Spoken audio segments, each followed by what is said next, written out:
Hey guys, this is Mitch with FinePoint CGI, and today we're going to talk about how to create a dynamic light-based stealth system inside of Godot. So we're going to go through the process of building out our scene. We're going to talk about the importance of performance considerations, and we're going to talk about how to make it more fair for your player, because if you're ever going to cheat, you always want to cheat in the favor of your player. It's one of the most important things that you can ever take home, at least in this tutorial. And then finally, we're going to do some cleanup and some documentation, which is always boring, so don't worry, I fast forward through most of it, but that is what I have in store for you guys today. So let's go ahead and get started. All right. So the first thing that we need to do is we need to plan out what we're going to be building, and how we're going to structure this is going to be actually pretty simple. So basically, I'm going to explain to you guys how it's going to work, and then we'll kind of put down some basic building blocks of what we think we're going to do. So basically, we're going to have a cube or a sphere at the center of the player. And what we'll do is we'll get a camera on top of that sphere, and we're going to render that camera and get a texture from that, and then we're going to read all the pixels for lightness, and then we're going to average those values and return them. So first we will get our camera, and then we'll render our viewport to texture. And the reason why we'll use a viewport to texture is because you need to use a viewport to tell your camera what it can and can't render, if that makes sense. And then we will drag this guy in, and we will read the pixels for light or value, for lightness or value. And then we will average the values, and then finally we will return that value. And that's basically what we'll do. Now, on the AI side, we're going to need to make a few adjustments. And if we look at our AI and we come down here, you can see that there are sections here where we're hunting the player, or we're doing a patrol, or we're waiting for the player. And when we're looking around for our player, we're going to be judging our light value. So what we'll do is we'll look around for the player, and then we'll say, okay, if we find a player, instead of changing our state to chase, what we'll do is we'll check his lightness value. So is lightness above a number? And if so, then we'll change our state to chase. If not, then we will change our state to patrol. And that'll be the major changes that we're going to have, is when we're hunting and when we are searching for our players. So when we're just doing our regular patrol and we're doing these guys here, that's pretty much the major of our changes. So now that we have an idea of kind of what we're going for, let's go ahead and start coding it.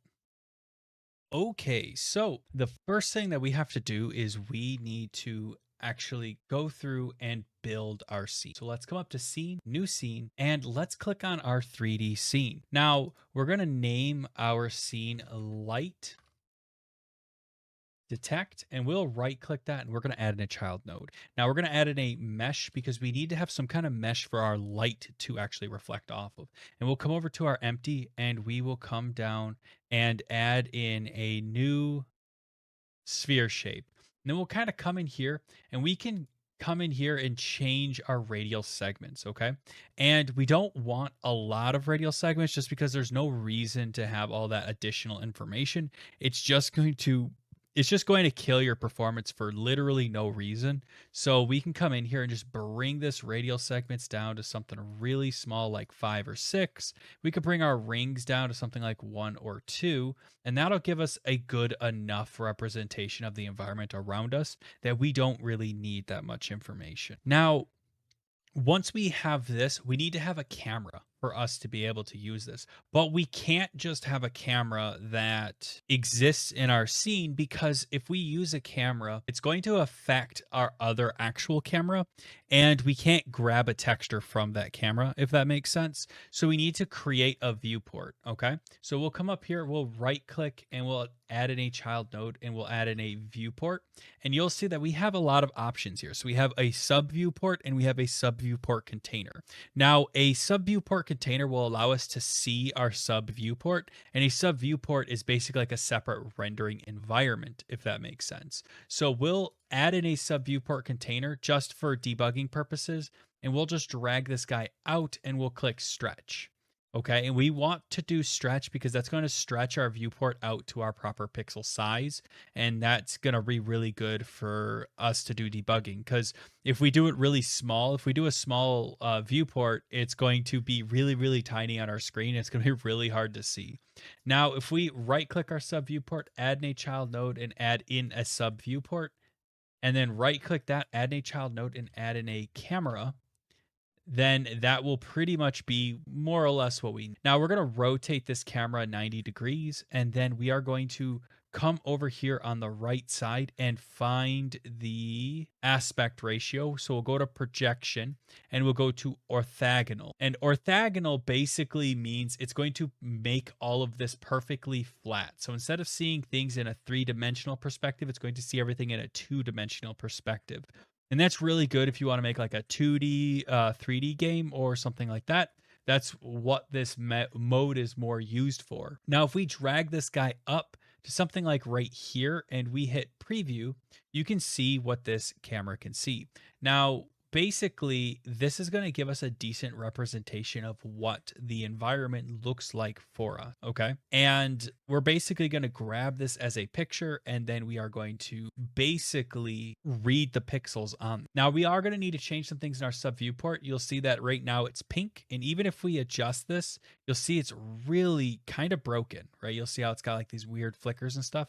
That's because of 2 reasons. One, we need to tell it to refresh. So go under render target and change update mode to always, and that will solve that issue. And that should about do it. I'm sorry, there's only one reason. I don't know why I said 2, but there's only one. You just have to make sure you change update mode, and then we'll come up here and we'll change the size of this. So let's change it to something like 32 by 32, and you'll see that the resolution suddenly goes kind of, low resolution. And you might go, but Mitch, why would we want to do this? And the reason why is because if I bring up a calculator, when we read these pixels, a 32 by 32 system is going to be 1024. Whereas if I were to do something like I believe by default it was 512. So we'll say 512 multiplied by 512, and that's 262,000 pixels, okay? And when we read these pixels and when we take our picture, it's going to really affect our performance. So we're going to want to make sure that we have this as a low resolution. In my case, I'll go with 32 by 32. I think that's a fair number. And also you'll notice that over here on the left and right, we don't fully actually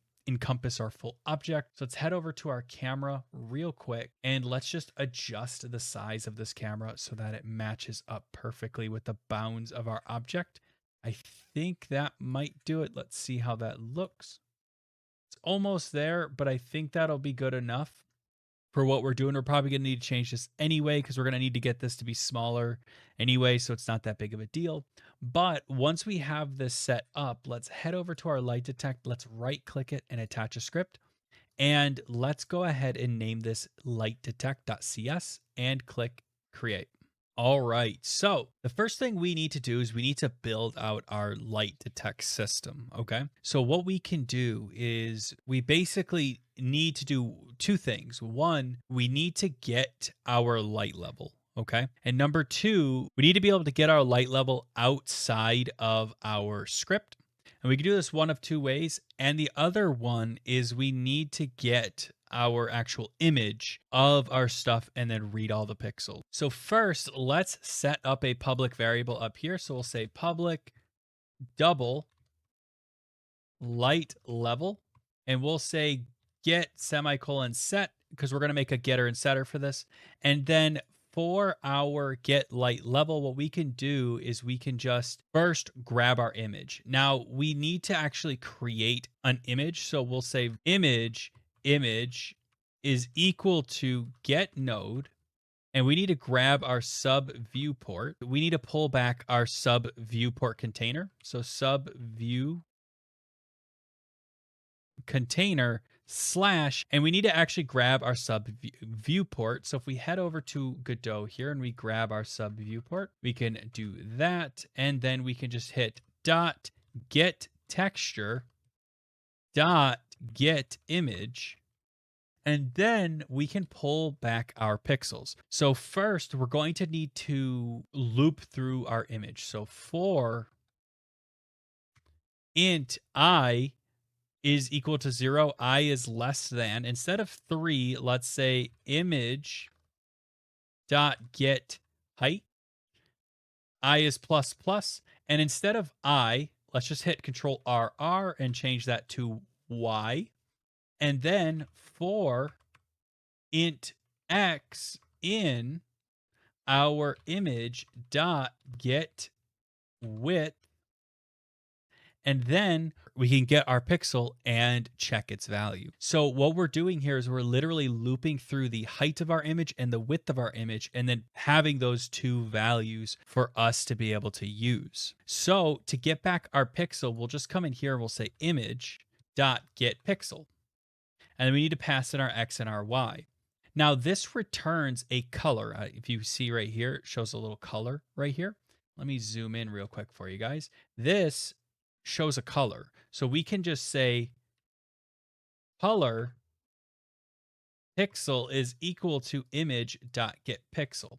And then we just need to check the light values. So we can say float lightness is equal to pixel.r plus pixel.g plus pixel.b. And then we can just divide this by 3 to get the average of it. And now we need to be able to average all of these values, right? So we're going to need to have something to house all of those values. So let's come up here and let's hit enter and type list of floats.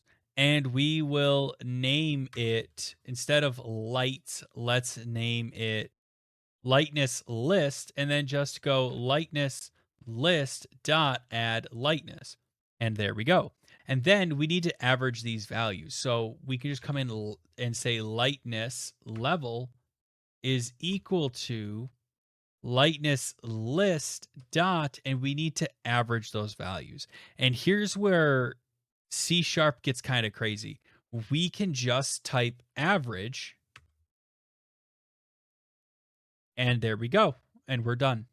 It's gone through all of the list of objects. It's already averaged it for us, and it's done all the work for us. That's simple. So now all we have to do is put this in our project and test it, right? So let's head over to Godot real quick, and let's save this. And we will come over to our scenes and we'll name this light detect.tscn. And we're probably going to need to adjust our scenes. What I'm thinking is we'll need to make a folder probably for all of our player stuff and all of our enemy stuff and things like that. We'll probably need to make some subfolders, but for right now, I think that'll be okay. And we'll drag our light detect script into our scripts folder so that way it's there. And then we'll head over to our enemy. And then we'll head over to our player and we will add our light detect scene into our player. And then we'll drag this guy up like that. And you will see that if we kind of go inside of him, you will see that he gets affected by the shadow of my mesh here. And I've talked to the Godot developers about this, and even putting this guy on a different layer. So if I put him on like the second layer, for instance, it doesn't really change anything. So I don't really know what's going on here. And if you guys have any suggestions or ways to solve this, let me know in the comments below. But to be honest with you, I don't know how to solve this. So what I'm going to do for now is I'm just going to hide this mesh instance, because to be honest with you, I can't see it anyway because my camera is inside of it, and it doesn't really give us any benefit other than giving us a capsule shaped shadow. And I'm not too worried about that, especially since we're going to be replacing it with a human or some kind of model at some point in time. Now let's open up our player script and let's hook this guy up. So we'll hit on our script and we will come down here and we'll add it. But before we add our script, we need to get a reference to that node. And it's probably best not to do a reference to any node inside of our physics process. So let's head up here and let's set this up here. So we'll say public light detect object. And while we're up here, we need to house our light value. Now we could always fetch our light value in our light detect node, but a lot of times it's easier just to set a value inside of your player class, because then you could just say player.light value instead of hitting something like player.lightDetectObject.light value. It makes things a little bit easier. And honestly, we probably could make this private. That way they don't have access to it. And then we could make this public and say public double light value. And then down here in our ready, we're going to need to hook up that object. So we can just say light detect object is equal to get node light detect. And then we can just pass in our object, which was called light detect. We'll just grab this guy, put it right here. And there we go. And now we can just come down here and say light value is equal to light detect object dot light level. And that'll basically pull back our light value that we got from our light detect right here. It'll pull this guy back. And that should about do it. We should probably print it so we can see what it looks like. So gd.print, and we'll pass in our light value. There we go. And now if we hit play, you'll see that we are getting a light value, but you'll notice that even when we're under shadow, it doesn't seem to really change all that much. If you move around over here, it doesn't really seem to change. And we do have some funkiness where like, I don't really see my shadow and it's just weird and it's really funky. So why is this broken? Well, there are two reasons. One, it's because our camera isn't moving with our player. The camera itself is actually staying in a single spot. And the reason why is because Godot takes objects inside of sub viewports and leaves them into like their own space, if that makes sense. So you actually need to update your camera's location every frame for it to actually keep up to date. Now, what we'll do is we'll head over to our light detect and we will come into our process and we'll say get node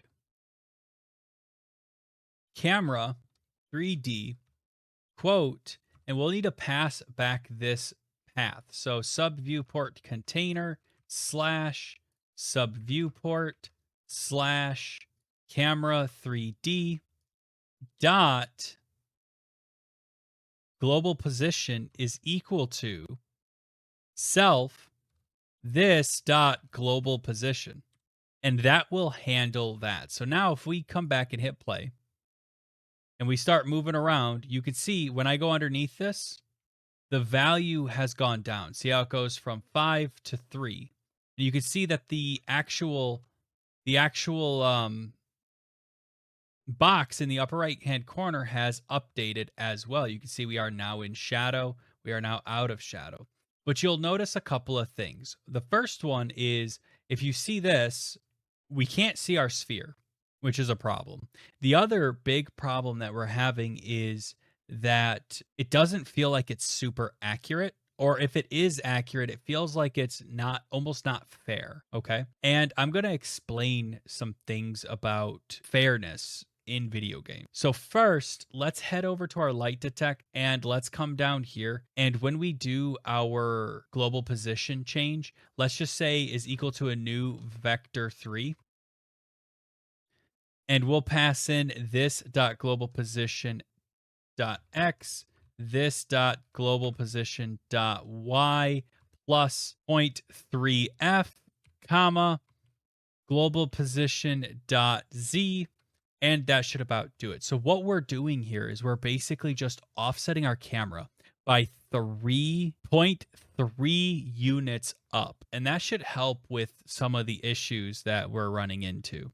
Now, the other thing that we have to talk about is fairness, okay? And in video game design, the game is always slated in the player's favor. And what I mean by that is whenever you make a game, you always want to make sure that if the game is going to be unfair, it's going to be unfair to the player's favor. So, for instance, if you're creating a light detect system, just because the player may not be fully in shadow, you want to give the player the benefit of the doubt. If there's any possibility that the player might not be in shadow but feel like they are in shadow, you're going to want to give them that benefit of the doubt. So you always want to be unfair to the player's favor, if that makes sense. So something that you can do to help is if you see this big old guy, yes, it is the correct size. See, it's perfect. It's actually perfect for the size of this capsule mesh, but the readings that it gets back are accurate, but they're not fair to the player, if that makes sense. So if we head over to our light detect and we change this mesh instance down to something like 0.3, and we change our camera size down like so, and then when we hit play and we hit control and we come underneath here, you'll see this object is fully encompassed in darkness, right? You can see we have a 0.3, okay? 0.23-ish. If we come and actually undo our changes here in Godot, you can see we get a value of about 0.31-ish. You see that? 0.31, 0.32. We were getting values like 0.2-ish, and that means the player was technically more in shadow than they would have been with this one, which is 0.33. So if your enemy had a value of, like, I'm looking for 0.2 and above, or 0.3 and above, then the player would not be in shadow, even though if you look at our project, we clearly are in shadow, or at least we feel like we clearly are in shadow. And that's a pretty big problem. So if we're going to fudge the numbers, we want to do it in the player's favor, if that makes sense. So I'm going to redo this and I will be right back. Now, one more thing that we can do to help the player out a little bit is if we come over to our sub viewport here, and we come down here, we click transparent background. That's going to cut out the background of our actual image. And we can come in here and you can see if we hit control and we kind of walk down here and we get inside of here, you can see now we're all the way down to like 0.08, and that's going to really help the player out, right? So like I said, you always want to try to make your stuff more in line with being player centric than being game centric. We always want to allow the player the advantage. So now that we have this, let's set it up so that our enemy will actually start respecting our light level. So if we head over to our enemy and then hit enemy. So if we scroll down here to where we are doing our actual player detection code, which is right here, what we can do is we're not really ready for our earshot stuff, so we'll leave that alone. But if we come down to our player site, we can actually do a lot of really cool stuff here. So before we were saying, hey, if the player is in sight close, then we're just going to chase the player. But now we have a light level to deal with. So we can say if player's in sight close and their light level is greater than point something, right? We can give it a value of some description. So we can say if the player's close and their light level is greater than 0.3, then we can chase after them. But this isn't quite how real life works, right? So if you're crouching right? You are more in shadow and harder to see than if you're standing. So, to kind of get that spirit, what we can do is we can say if player is in sight close, and we'll put a little parentheses here, and p dot light level is greater than 0.3, or if p dot crouched and p dot light value is greater than zero point 0.4, let's say, and granted, this is just a value, we'll have to do a lot of testing to determine if this is going to be good, then we can say, yup, we're going to chase you. So that crouched gives us an advantage, and that's kind of what we want to give the player. So if they're standing and they're in light, then they need to be in really dark light. We could actually make this something like a 0.2 and make it really hard on the player, or a 0.3 if we want to make it easier on the player. It's up to us. And we could, of course, make this a exposed parameter, so that way we could create different levels of difficulty if we wanted to. But in our case, I'll just hard code these for now, and we'll probably come through and edit them later.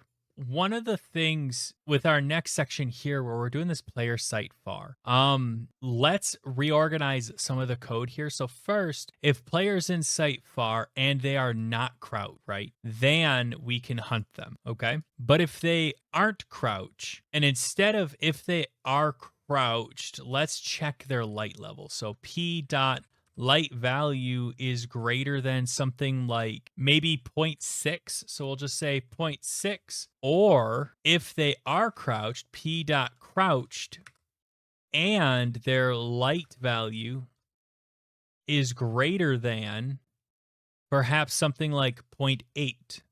I think that might work really, really well. So the player, if you're in 0.8 value, which if we look at just regular play, so if we hit play and we just sit here, we are in pure brightness and we have 0.69. So unfortunately, I don't think that's going to work. So let's head back here, and instead of 0.8, because we just checked it and it said that it was going to be 0.6. So maybe we should set this to something like, we'll say 0.6.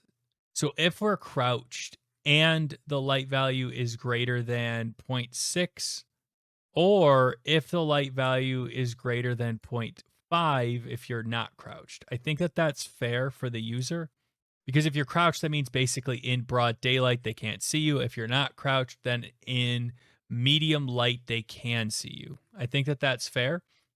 And then we can butt these two guys together. If we just grab this guy and cut this and say, and paste this guy in, we can basically get rid of this little if statement, and that will help make our code a little bit nicer and a little cleaner. There we go. Now let's go ahead and test this and let's see how it works. So we'll hit refresh. Player is hunted. I am now in darkness. He cannot see me, but he can still hear me. So I feel like this isn't quite working the way I'd like it to work. So let me see. I'm curious if it has to do with these guys, because I have a chasing state here if I'm in earshot close. So I think that's overriding it. So let's get rid of these guys like this, and let's just test our actual code here. So we'll come in here. I'll run over here. I'll crouch. You'll see he's in hunted state. Now he's going back. He cannot hear me or see me, which of course he can't hear me because I muted it. But if I come into here, he hunted me for a second. Yeah, I think that'll work because he's definitely not able to see me. So if you wanted to create a light-based system, that's pretty much how you do it. Now, I'm going to take this opportunity to do a little bit of housekeeping, okay? We've been kind of running around in our areas and doing lots of things, and we really need to do some housekeeping here. So the first thing that we should probably do is look for any get nodes. Get nodes are really dirty and not great to have. So what we can do is we can check each one of our functions and take a look at them. I think that's good. We can take a look at this process function. I think we're good there. We do need to get a head node here from our enemy. So we'll just grab this guy, come up here and say private node 3D head, and we'll just set our head here. Head is equal to get node head, and that will solve that problem. So we can come back down here where we're getting our node head, get rid of that. And we can come back up here and just say private node 3D player camera, and we can just grab this guy as well and set it here by saying player camera is equal to, and we'll come down here and grab our get node right here.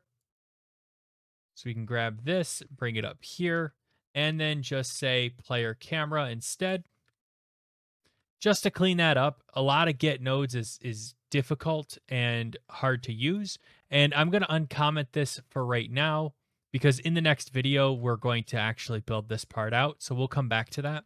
And one other thing that we should look at is in our player, we have a small bug. So if we head back to Godot and we hit play, you'll notice that when we crouch and we go underneath an object and we uncrouch and we move, you'll see that we can move at full speed if I let go of my crouch. But if I hold my crouch, I move at a nice slow speed, which is what I was expecting. So that's really cool that the player can just be uncrouched, but that's also a massive problem. So to fix that, let's head back to our script and let's take a look at it. And let's fix that crouch issue. So we'll come down here and instead of setting our speed here, let's set our speed down here. So we'll just cut this and we'll set it down here. We'll say if is crouched, then speed is equal to crouch speed. And that'll help when we let off of our crouch for it to not have that problem. So now if we head over to Godot and hit play, let's see if we fixed all of our problems.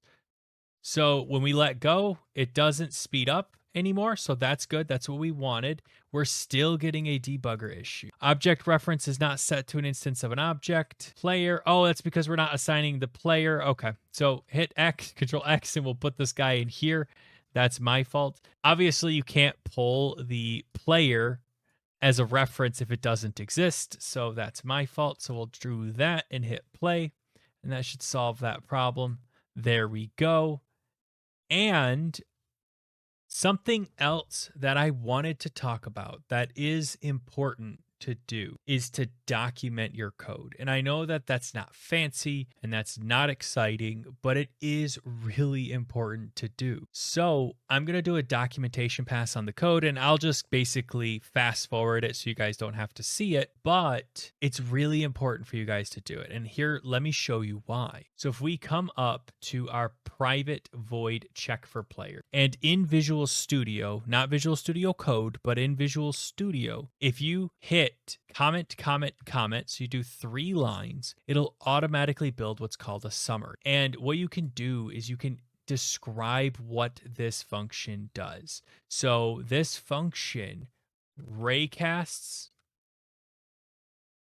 for player and checks if player is in range and sets state to chase or hunt if player is, and if we hit enter, so we can just come in here and hit enter, it'll just automatically create a line here.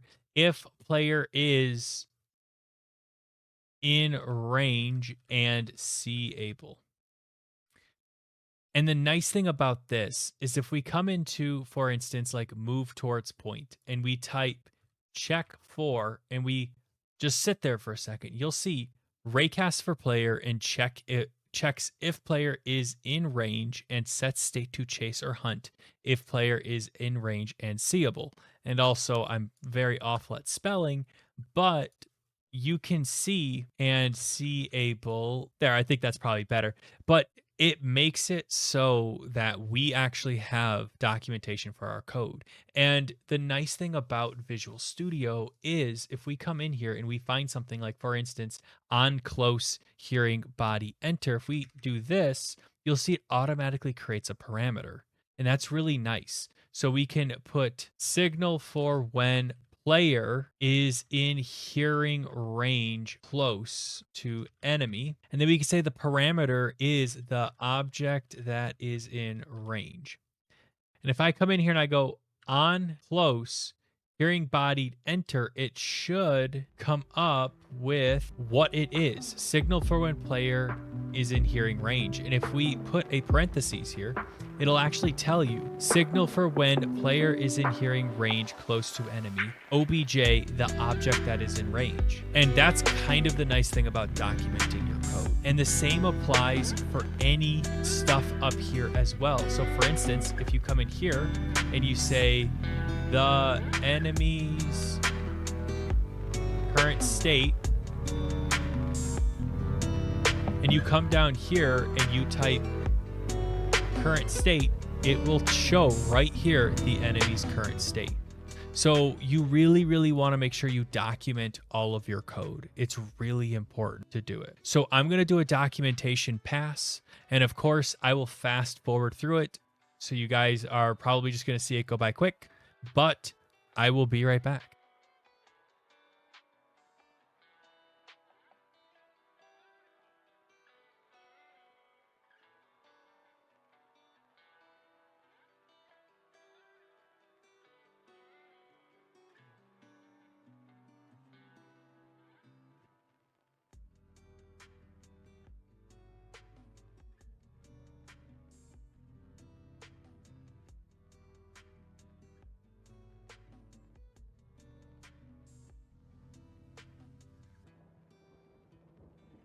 All right. And the last thing that we're going to do is if we come up to the top of Visual Studio to analyze code cleanup, and we're going to run a code cleanup on this. And code cleanups are really useful because it basically allows Visual Studio to clean up and format your code and make things a lot nicer. So you'll see that not much has changed, but a lot has changed. So first, the player got a bunch of stuff removed, enemy got some stuff removed up here, and it also formatted some of my code. So that's kind of what I was hoping it would do, and it looks like it did a pretty good job. Now, like I said, it didn't really do too much, but you can see how much more documentation I have, but this is going to be really nice in the future for us when we start really expanding this. Now, we probably will need to do a lot of refactoring. I did get some feedback from some people about some of the collision stuff, and I did get some feedback about some other things. So we'll probably need to do a refactoring round, but at this point, we're probably about a half an hour into this tutorial. So I'm going to leave it here. And in the next video, we are going to go through and create a dynamic sound system, providing I can figure out how to do it. So that's what's going to be next. So look forward to that. And yeah, that is all I have for you guys today. So thank you so much again for watching, and I will see you all next time. Thanks.